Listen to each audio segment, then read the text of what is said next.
ito ay rated SPG, striktong patnubay at gabay ng magulang ang kailangan. Dahil nalaman ni Ramon na si Marites ang pakay ni Olga sa ospital ay nag-aalala siya ng husto. Hindi sumasagot si Marites sa kanyang tawag kaya iniisip ni Ramon na baka nagtagumpay si Olga na mapatay si Marites.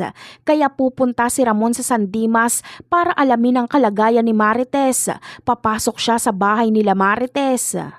At dito nga ay madadatnan ni Ramon ang pagtatalo ni Rigor at Marites dahil may lalaki umano si Marites. Mariing itinanggi ni Marites na may lalaki siya, pero mas lalo lang ikinagalit ito ni Rigor dahil iniisip niyang nagsisinungaling si Marites, habang si Ramon naman ay nakaantabay lang. Kapag pinagbuhatan ng kamay ni Rigor si Marites ay papasukin ni Ramon sila Marites sa kwarto nito. Papatayin niya si Rigor at kukunin si Marites. Dadalhin niya ito sa mansyon at doon patitirahin para magkasakasama na sila ng kanilang anak. Ngunit hindi ito mangyayari dahil makikita siya ni David. Bagamat may pagkakataon si David na patayin si Ramon ay hindi niya ito kayang gawin. Makikita kasi siya ni Ramon kaya ibababa niya ang kanyang baril.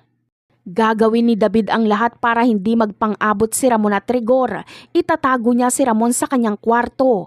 Pakikiusapan niya ito na umalis na lang. Ang importante umano ay ligtas ang kanyang ina. Dagdag pa ni David ay siya na ang bahalang magprotekta kay Marites kapag sinaktan ito ni Rigor. Kaya magtitiwala si Ramon sa impostor niyang anak. Aalis na lang siya. Masaya siyang malaman na buhay si Marites. Napakarami pa nating dapat abangan. Bye!